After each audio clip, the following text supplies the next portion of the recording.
Father, be with us as we now turn to the book of Job. Lord, this difficult and challenging book, I pray, will be a blessing to us even as we walk through it and acknowledge our own suffering. Be with us, Lord, in your name. Amen. If there's a guarantee other than death or taxes in life, it's that you will face suffering. It's universal to the human condition. It comes in a variety of places. It comes in a variety of forms. Suffering can come from outside of us, where through no fault of our own we endure suffering that we didn't cause. That suffering could be in the form of our genetics, right? It could be in the form of the household that we grew up into. It could be because of our race, our ethnicity. We could lose our job because the company that we worked for was mismanaged. As we were reminded yet again in a seemingly endless cycle, we're reminded that you could suffer or you could lose your life because of a mass shooting in a school. Sometimes suffering comes from outside of us. Sometimes suffering is self-imposed. Sometimes we suffer health complications because of our own poor dietary habits or our own or other habits that may lead to difficult consequences. Suffering can be personal, where we're the only ones dealing with it, whether it's relational or maybe we lose a family member. Suffering can be corporate, where entire groups of people are subjugated to oppression because of their race, ethnicity, status in society. We think of the Holocaust, or we think of chattel slavery. And to that end, sometimes suffering is small, when we stub our toe. Sometimes suffering is large, like genocide. Some suffering is not really suffering, but perspective. We might call those things first world problems. Like this week, my Wi-Fi was really slow at my house. And it was terrible. And it was, because it was, I understood what it meant to be attacked on all sides, because my kid was upset because Fortnite was lagging. Christy was upset because she goes, I thought we had better internet. I was upset with myself, felt like a failure to my whole family. And I spent all week, figuring out, how do I fix my Wi-Fi? And isn't it true that we have a problem sometimes with our perspective and differentiating between what's suffering and what's suffering? We know the difference, or we may feel the pangs of suffering, the way that any of us might feel the pangs of hunger, but I hope that you know there's a difference between skipping lunch and going without food. But sometimes our perspective, we're not as quick to differentiate between what suffering and suffering really is. Suffering's a part of the human condition, our own, corporately, as we look around at the world and we see different forms and levels of suffering that have plagued the human race for the entirety of recorded history. And this is what the book of Job is about. How do we make sense of suffering? Where can we go for answers when we're suffering? What are the questions that we ask when we're suffering? And are we even asking the right ones? But before we get into the text, I have to tell you in advance, first of all, I want to give us some context of how we should think about Job. And then we'll read the text this morning and provide some overarching themes that we'll need to look out for. But the book of Job, one of the questions is about a man named Job. Okay, it's about him. He's the central character. Job is the central character in the book of Job. And so one of the questions that we might ask ourselves right off the bat is whether or not Job, the central character, is actually a real historical person. Is he a person who actually lived in history? And the answer is, we don't know. No one knows. Okay, we don't know who wrote the book. We don't know whether Job was an actual historical character or whether Job is a literary character used in order to prove a point. But the good news is it doesn't actually matter. Nothing is taken away from the central point of the book if Job exists only as a literary figure, because the point of the book is not actually Job. It's not really about what happens to Job. That's what we think the story is about. It's not about that, which we'll see this morning. It's not about Job. It's not even about what happened to Job. Our book of Job is not even the only book of this type that exists from ancient cultures. There are every other ancient culture, or many other ancient cultures from several thousand years BC, have books that are similar to Job, sometimes in a very similar format, a poetic dialogue, but always seeking to answer the question of suffering. Because the question of suffering is a universal human condition, and humans throughout history have sought to understand why it happens, and in particular, what does it have to do with the divine? What does it have to do with God? And so sometimes the answers are that suffering is meaningless and just part of a fatalistic existence. Others of these ancient tales attribute suffering to divine wrath or the whims of God. And so within that context of all of these suffering tales written by ancient cultures, it shouldn't surprise us that the Hebrew people also had their own written from the Hebrew perspective. The main difference with the book of Job and all those other books, though, is that it addresses the question of suffering through the Hebrew lens of understanding of God and of the exclusivity of God that we looked at last week. So the resolution in the book of Job is far different than it is in other cultures, which I hope is a comfort to us. We don't know who wrote Job, and we don't know what time they wrote Job. Again, not really important. Some people say it was written much later in Israel's history by a wise person who was literally teaching us through wisdom literature how we should think about suffering and how we should think about God. The timing of Job is probably that if the story was real, or even if it's set in a historical context, it was set very early on, like before Abraham. It would have been during the period of Genesis 1 to 11 in our Bible that the story of Job is actually occurring. And so the point of this is, again, in the book of Job, is not just how we are to think about suffering, it's how we're to think about God in the midst of suffering. And Job's story, whether real or as a literary device, is the tool that the author uses to help us ask those questions. And I named this Searching for Answers in the Face of Suffering. But what I have to tell you is there's not a lot of answers. In fact, if anything, the book of Job is going to raise more questions than answers. It's going to raise questions about how we think about God and whether we can trust those questions and whether we can trust the answers we receive and whether we can trust when we don't receive answers. The book begins and ends with a short narrative. The opening narrative introduces us to the story. The narrative end of the story gives us the conclusion. But the majority of the book is a dialogue between Job and his friends, written in poetic form. And that's not uncommon in wisdom literature. And so, as I mentioned last week, we have a reading plan that goes along with this sermon series. And you can either grab a piece of paper on the way out, or I would encourage you to download the Church Center app on your phone. It's called the Church Center app. And you can download it, search Restore Church, and the reading plan is right in there. You can click through it each week. It'll bring you right to the passages we're reading. It's very simple. But my invitation to you is to read the text and sit with it. Because Hebrew poetry is not always intended to be taken literally, but it is intended to evoke the same emotion in you as the person writing it. That's one of the many intentions. And so my invitation to us is, rather than immediately going to look for answers, why don't we try to sit with Job in the suffering? Let me read Job 1, 1-6. Job 1, 1-5, rather. There was a man in the land of Uz whose name was Job, and that man was blameless and upright, one who feared God and turned away from evil. There were born to him 7 sons and 3 daughters. He possessed 7,000 sheep, 3,000 camels, 500 yoke of oxen, and 500 female donkeys, and very many servants, so that this man was the greatest of all the people of the east. His sons used to go and hold a feast in the house of each one on his day, and they would send and invite their 3 sisters to eat and drink with them. And when the days of the feast had run their course, Job would send and consecrate them, and he would rise early in the morning and offer burnt offerings according to the number of them all. For Job said, "It may be that my children have sinned and cursed God in their hearts." Thus Job did continually. So the first question we have is, okay, who's Job? As we get into this story, we want to know who Job is, what he's about, this central character, why does he matter? And here's how the author sets up Job. First of all, he's from the land of Uz. Now, Uz is not really known to us anymore. There's speculation on what it was, but it's not in Israel, and that's the point. Job was not an Israelite. Job is supposed to, even though he sees the world through the Hebrew perspective and even calls God at times Yahweh, he's not himself an Israelite. And so this story is intended to connect all of us. The universal condition of suffering is what the author is getting us to understand. Second, Job is blameless and upright, who fears God and turns away from evil. The book does not say that Job was perfectly sinless, which would not be true of the universal human condition.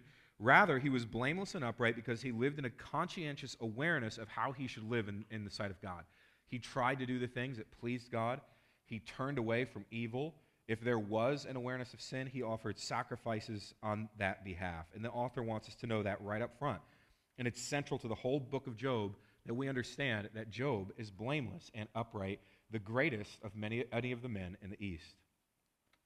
Third, Job is extremely wealthy. In Hebrew literature, the number of things that he has is significant, but there's more than just their numerical value that's going on. The numbers 7 and the number 3 are symbolic of perfection. So there's a value to him that goes beyond simply the numerical value. So Job has 7 sons and he has 3 daughters. What's intended to be pictured here is that he's perfectly blessed. He has a perfect sort of idyllic family that you would have wanted. Job has 7,000 sheep and 3,000 camel. Again, it's not like Job went out in the fields one day and counted and it was like, holy cow, exactly 7,000. Like, I have exactly 7,000 sheep. It's a representative number to represent perfection, but it also indicates he had a lot. He had a lot of sheep, and even more so, he had a lot of camel, and camel would have been highly valued. So he's got a lot of camel. He's got a lot of goats. He has a lot of donkeys. So the point is, he is extremely wealthy. He probably has a massive property in the land of Uz. In order to care for this entire property that he probably has a vast army of servants. Job is extremely wealthy with a perfect family. And so that's the fourth thing. His family is close and loves one another. He's got this happy family. His sons host feasts on a rotating basis. They invite their sisters. This is a family who likes to be together. We so often hear about successful people, athletes, celebrities, Hollywood actors or actresses who are estranged from their children, or they're estranged from their spouse, they're estranged from their kids. I could give more than one example right off the top of my head if I wanted to, but that's not Job. Job is extremely prosperous. His kids are benefiting from the prosperity that he has. Maybe they themselves are prosperous. They're generous with one another. They're having these huge parties.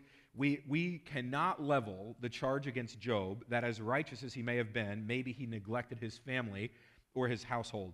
That's not the case for Job.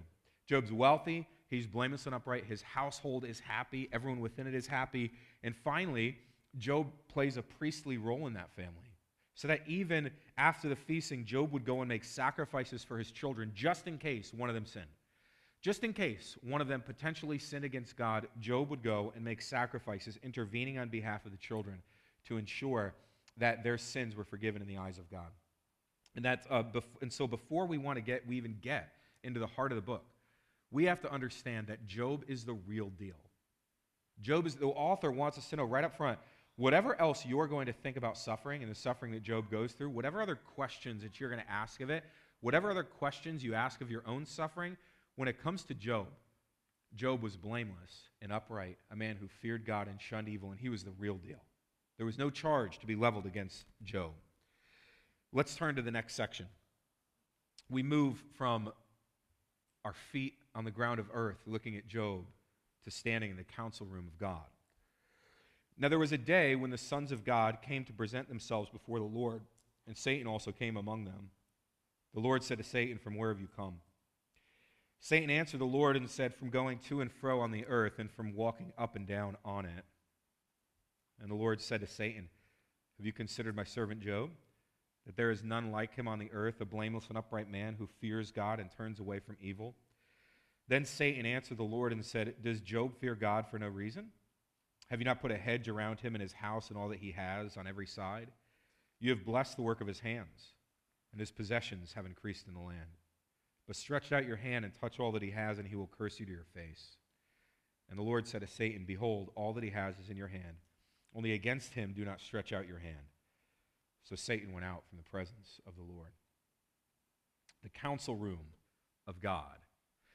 One of the things that we need to understand when we're understanding wisdom literature, when we're studying wisdom literature, and that's what the book of Job is, that's the genre. Sometimes you have genre of narrative, you have historic genre, you have prophetic genre, and here we have wisdom literature, that's the genre. And when we study wisdom literature, we have to understand that not everything is intended to be taken literally.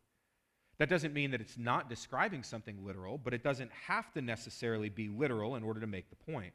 So it's important to know that nowhere else in Scripture is this sort of scenario presented, where God is taking counsel with some other people as if he doesn't or isn't already aware of the going-ons in the world. The picture presented here is of a God who is ruling over the cosmos, and to him are coming all these servants called sons of God. It's a different picture than it would be of what we consider angels or angelic messengers. These are generally considered servants, a little bit different than an angel who's a messenger. And on this day, these sons of God, or these servants, are reporting on their activity to God and presenting themselves to him. And along the way is one who is simply called the adversary, or in Hebrew, the Satan. Now, in our context, and in the text we just read, it was shortened to Satan as a proper name, which is actually a little unhelpful, because we're tempted to read back into the text something the text is not actually saying. In the text, every time this character is referenced, it has a definite article in front of it, in front of the word, and so it's actually referencing the Satan or the adversary. And that's different than calling him the proper name Satan. Later in the biblical story, the devil is identified with the proper name Satan, but that's not necessarily what the text has in mind here. If we think of this person only in terms of his being actually Satan or the devil himself, we might actually miss the main point. This character in the story is called the challenger or the adversary, and in the context of this story, the character doesn't necessarily have to have impure motives. Even though what occurs is particularly horrific, the motives of the challenger, the adversary, don't necessarily have to be impure. But the bigger reason that we don't want to jump to the conclusion that this is Satan is because who's about to bring this calamity on Job, is because if we do that, we think that the central focus of the story is on Job, which it isn't. Look at what this adversary says. God asks him, "What have you been up to?" And the adversary says, "Well, I've been, walking around the earth, checking things out, going to and fro." We're not given any information on what he was supposed to be doing. We're not given any information on if this adversary's actions were approved by God, if he was on assignment from God. We don't know whether he was invited into the council room or if he just crashed a party. We don't know anything about why the adversary's there. We just know that he's going around and he is checking out the earth and going about it to and fro. And that's intentional. What's omitted is intentional. God says, "Have you considered Job? He's blameless and upright, and he fears God and shuns evil." In other words, God himself, Yahweh, declares that analysis that we just received from the author, that's who Job really is. God himself, in the courtroom, in the council room of heaven, says Job is blameless and upright. There's nobody else like him. Have you thought about him? Have you looked in on Job? Have you checked him out? In God's eyes, God affirms Job's righteousness. And then listen to what the challenger says. Does Job fear God for nothing? You've protected all that he has. You've given him enormous wealth. Everything he touches is prosperous. You've protected him. You've made his name great. Does Job fear God for nothing? And this is the central challenge in the accusation that the adversary is making. Does Job fear God for nothing? And it's not an accusation on Job. It's an accusation against God. The adversary is commenting on God's policies. Job is not on trial in the book of Job. God is on trial. And God faces a challenge from the accuser who says to him, "Your policies are wrong.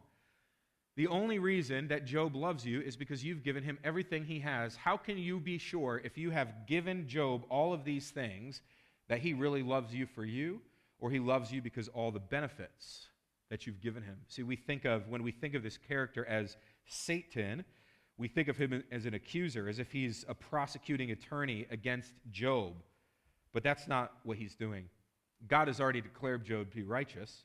What the adversary is presenting to God is a different question. It's a question of God's policies. The only reason that Job's righteous, God, is because your system's screwed up. And if you don't believe me, let me screw up the system and see if Job will still be righteous. That's the central accusation against God's policy. How can you be sure that Job is righteous for righteousness' sake and not just because of the blessings that he's received? How do you know that Job is not just being righteous because of what he can gain from it? How do you know that Job just isn't sacrificing for his children just because he doesn't want to lose them? How do you know that Job isn't praying for his own sins because you've given him immense wealth beyond measure? My bet, says the challenger, is that the second you touch any of that stuff, Job turns against you, and not only will he curse you in his heart, as he's afraid of his children doing, he will curse you to your face. The challenge is against God. And when the challenger questions God's policy, God accepts the challenge. He gives permission for the adversary to test God's policies, and the adversary goes out from the counsel of God. And so this is why the central question in the book of Job really becomes, what do we think about God? What do we think about who God is? How does what we know about God or think about him interpret the suffering that we face? How does our knowledge, our awareness of God impact how we think of our suffering, and how does our suffering change what we think about God? And there's really two ways of thinking. There's a primary one that's in view for the Hebrew reader, and then there's one that's in view for many of us as modern readers. But the first question is, when we think about God, is the concept of the retribution principle. The retribution principle, the basic premise, is that the righteous will prosper, that if you're a good person, you'll prosper, and if you're wicked, then you won't. If you're wicked, you'll fail. And, of course, this teaching exists in the Bible, and we can't pretend that it doesn't. Deuteronomy 28 says, "And if you faithfully obey the voice of the Lord your God, being careful to do all his commandments that I command you today, the Lord your God will set you high above all the nations of the earth, and all these blessings shall come upon you and overtake you if you obey the voice of the Lord your God." In other words, the righteous will prosper. 28 verse 15. "But if you will not obey the voice of the Lord your God, or be careful to do all his commandments and his statutes that I command you today, then all these curses shall come upon you and overtake you. Cursed shall you be in the city, and cursed shall you be in the field." In other words, the wicked will fail. The wicked will face consequences. Obedient people will receive rewards, and disobedient or wicked people will receive curses, and that's the retribution principle. The problem in Hebrew thinking for the Job's friends and even himself, and the problem for us, is that we also believe the opposite must therefore be true. So we say, okay, a good person will prosper, a wicked person will receive curses, but then we think it goes the other way too, where we say, okay, so if somebody is extremely wealthy or they're prosperous, then they must also be good. Or if someone is going through suffering, then they must also be evil. And we want to reverse the principle and bring it back the other direction, and it doesn't go that way. And this is one of Job's central complaints throughout the book.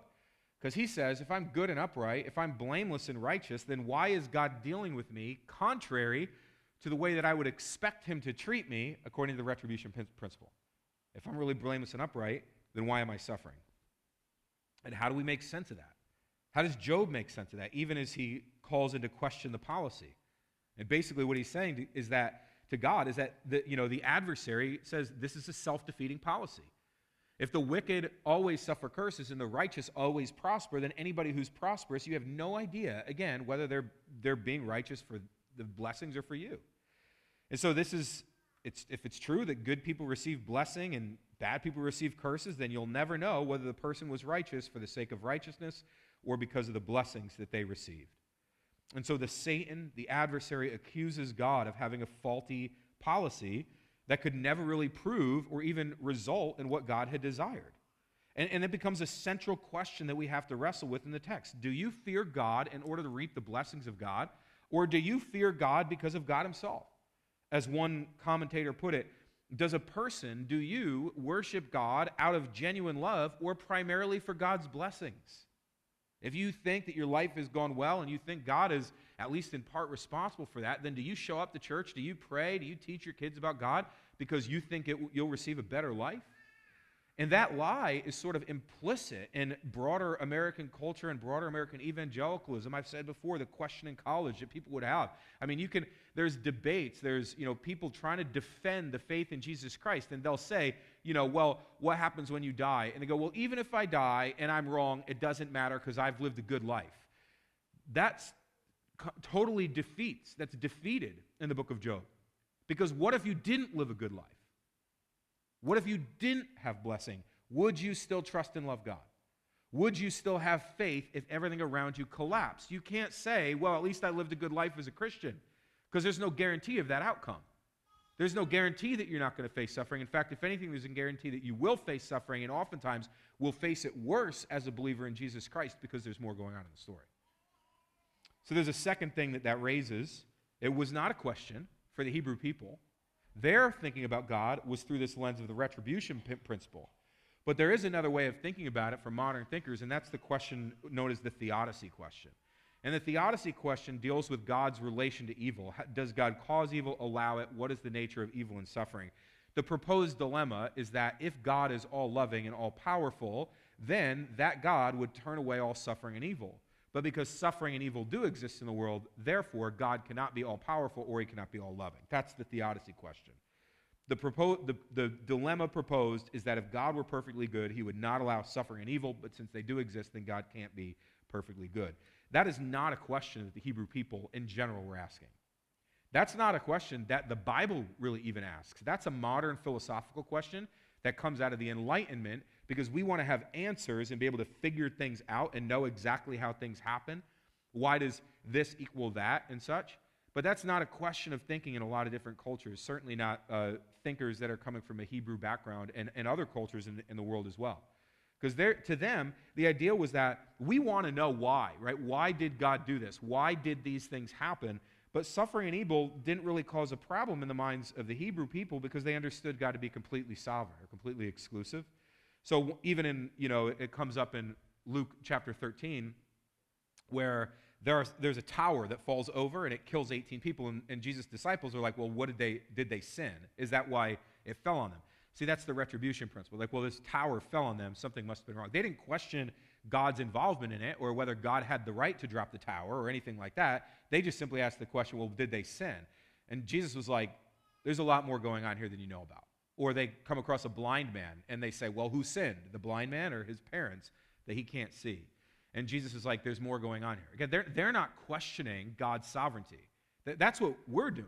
We question whether God can be sovereign and just because that's the way we think as coming out of American background from the Enlightenment. That's not how they were thinking about it. Their understanding of God's relationship was the retributive principle. The righteous will prosper, the wicked will suffer. But this understanding of God's relation to suffering and evil does come up in the book of Job. So even though it's a more modern question of how does God relate to evil, how does God relate to suffering, it's still going to be answered for us. I just have to tell you, it's not going to be the answers that you're looking for if you're coming at it from I need to know why. I need to know why. The question comes back to where we started. Who is God in the face of suffering? And I named this sermon series, again, Searching for Answers in the Face of Suffering, but I have to acknowledge, as I've already said, that in many ways, Job will provide more questions than answers. And the answers it does provide may not feel very satisfactory. Does it make you feel any better to know that Job is going to suffer mightily and lose everything that he has, but at least we got to glimpse into the throne room of God? Or does that just raise more questions? But what I want us to know and hear now is that as we go through suffering and we go through difficult situations, whether you're in it now, you're coming out of it, or you're going into it, because all of life is going to be lived in one of those spots. You're either coming out of a season of suffering, you are in a season of suffering, or you're going to go into it soon. Here's the message you need to hear from the book of Job as we begin. You are not on trial. God is on trial. And God has allowed himself to be on trial in your life. He has allowed the challenger to come to him. He has allowed the challenger to come and say, do you think your policies hold up? Do you think they will still trust you even when you do this? God is on trial. Where is God in the midst of it? Where do you stand in relationship to him? And the rest of this book is Job trying to make sense of the suffering that happened. His friends do some good things. Mostly they offer terrible advice. They're all trying to figure out, how do I make sense of what happened in light of who I know God to be? But the start of the book is this. The accuser says, are your ways sound to God? God, do you really know what you're doing? That's going to be the central question. Does God know what he's doing? And God himself accepts the challenge. Which, by the way, if you're not seeing it already, is the message of the cross of Jesus Christ. That God's own Son would step into the ultimate human suffering, even suffering unto death, because God himself accepted the challenge. David Emmanuel Goatley wrote a book called Were You There? God, Forsakenness, and Slave Religion. And in the book, he studies the spirituals and letters and sermons that were preached by African slaves living under chattel slavery, which is one of the worst sufferings ever perpetrated on a people group in the history of the world. And what he says from the outset is this. He goes, he doesn't answer the question of theodicy, like, can God still be sovereign? He goes, because that was never the question of the people living in chattel slavery. What they wanted to know was, is God still with us? And their comfort came from the cross. If Jesus on the cross could trust that his Father was up to the challenge, then so could they, and they could believe that God was with him. In the spiritual that many of us have probably sang, were you there? Were you there when they crucified my Lord? Were you there when they crucified my Lord? Oh, how it causes me to tremble. You've probably sang that song. If you haven't, but certainly if you have, you remember that the last verse says something like, were you there when he rose up from the grave? And I love that verse because it feels so triumphant, right? Like, we go through this, were you there? Yeah, there's ways we're there at the cross. Yeah, okay, he's laid in the tomb, but were you there when he rose up from the grave? And it's the song of triumph, and it's the song of victory, and I love concluding with that, but, that verse was not written by the African slaves. That verse didn't exist in the spiritual the way they sang it.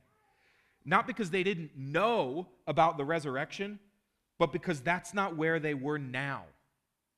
The last line of the spiritual is, were you there when they laid him in the tomb? Because that's where they were living and suffering. And they ended the song by saying, you know what? Yeah, I was there at the cross. But Jesus is with me in the tomb. Jesus has accepted the challenge. Jesus lives in our suffering with us. If there is no other hope in your suffering, know this. God is with you. He has not left you. And he is so supremely God that even in the midst of it, he allows us to question, to beg, to challenge, to get angry, and to yell, because God accepts the challenge. He accepts the challenge of the adversary, and he accepts our challenge. Why? Well, that's one of the questions that we'll have to answer. Is God still God, even when everything seems to be falling apart? In many ways, that is the message of the cross. And that is the message of the gospel. Let's pray. Father, we may leave with more questions than answers, but we pray that we would be reminded of this one thing, that God is with us. Be with us, Lord, in your name.